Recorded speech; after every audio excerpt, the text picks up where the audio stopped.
ಬಳಕೆ ಮಾಡ್ತಿದ್ದಾರೆ.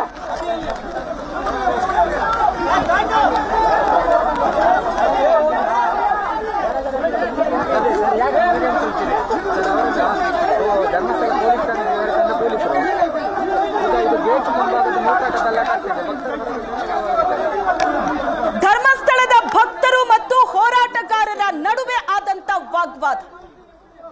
ಹೋರಾಟಗಾರರು ಧರ್ಮಸ್ಥಳದ ಪೊಲೀಸ್ ಸ್ಟೇಷನ್ಗೆ ಹೋಗಿದ್ದಾರೆ. ದೃಶ್ಯದಲ್ಲಿ ನೀವು ನೋಡ್ತಾ ಇದ್ರಿ, ಅಲ್ಲಿಂದ ಜಾಗ ಖಾಲಿ ಮಾಡಿಸ್ತಾರೆ, ಯಾಕಂದ್ರೆ ವಾಗ್ವಾದ ಜೋರಾಗುತ್ತೆ. ಧರ್ಮಸ್ಥಳದ ದ್ವಾರ ಪ್ರವೇಶ ಮಾಡೋದಕ್ಕೆ ಸೌಜನ್ಯ ಹೋರಾಟಗಾರರು ಮುಂದಾಗ್ತಾ ಇದ್ದಂತೆ ಭಕ್ತರು ತಡೀತಾರೆ. ಮಾತಿಗೆ ಮಾತು ಜೋರಾಗಿ ಬೆಳೆಯುತ್ತೆ. ಅಲ್ಲಿ ಪೊಲೀಸರು ಸ್ಥಳಕ್ಕೆ ಬಂದು ಅವರನ್ನ ಜಾಗ ಖಾಲಿ ಮಾಡಿಸಿದ್ದಾರೆ ಹೋರಾಟಗಾರರು.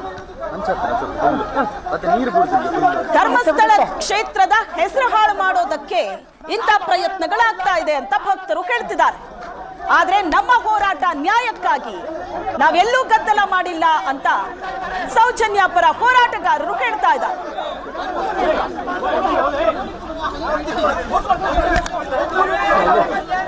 ಈಗ ಮೊದಲ ದೃಶ್ಯದಲ್ಲಿ ನೀವು ನೋಡ್ತಾ ಇದ್ರಿ, ಇದು ಧರ್ಮಸ್ಥಳದ ಪೊಲೀಸ್ ಸ್ಟೇಷನ್. ಇದು ಧರ್ಮಸ್ಥಳದ ಭಕ್ತರು ಆ ಗೇಟಿನ ಹೊರಗಡೆ ನಿಂತಿದ್ದಾರೆ.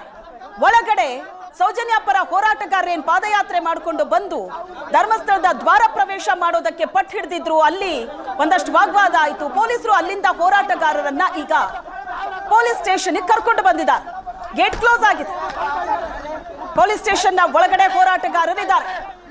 ಗೇಟಿನ ಹೊರಗಡೆ ನಿಂತಿರೋದು ಧರ್ಮಸ್ಥಳದ ಭಕ್ತರು. ಒಂದಷ್ಟು ಭಕ್ತರು ಅಲ್ಲಿ ಬಂದು ಸೇರಿದ್ದಾರೆ. ಇಬ್ಬರ ನಡುವೆಯೂ ವಾಗ್ವಾದ ನಡೀತು. ಒಂದಷ್ಟು ಆರೋಪಗಳನ್ನ ಹೋರಾಟಗಾರರು ಮಾಡ್ತಾ ಇದ್ರು. ನಾವು ಅಲ್ಲಿಂದ ಪಾದಯಾತ್ರೆ ಮಾಡ್ಕೊಂಡು ಬಂದಿದ್ದೀವಿ, ಆದ್ರೆ ಮಧ್ಯದಲ್ಲಿ ಒಂದಷ್ಟು ವಾಹನ ನಮ್ಮನ್ನ ಫಾಲೋ ಮಾಡಿದೆ, ನಮ್ಮ ಜೀವಕ್ಕೆ ಅಪಾಯ ಇದೆ, ಏನಾದ್ರೂ ಹೆಚ್ಚು ಕಮ್ಮಿ ಆದ್ರೆ ಅದಕ್ಕೆ ನಕಲಿ ದೇವಮಾನವ ಕಾರಣ ಅಂತ ಘೋಷಣೆ ಕೂಗಿದ್ರು. ಅದರ ವಿಡಿಯೋ ಸಾಕ್ಷಿಯನ್ನ ಧರ್ಮಸ್ಥಳದ ಭಕ್ತರು ಇಟ್ಕೊಂಡು ಅದರ ಬಗ್ಗೆ ಪ್ರಶ್ನೆ ಮಾಡ್ತಿದ್ದಾರೆ.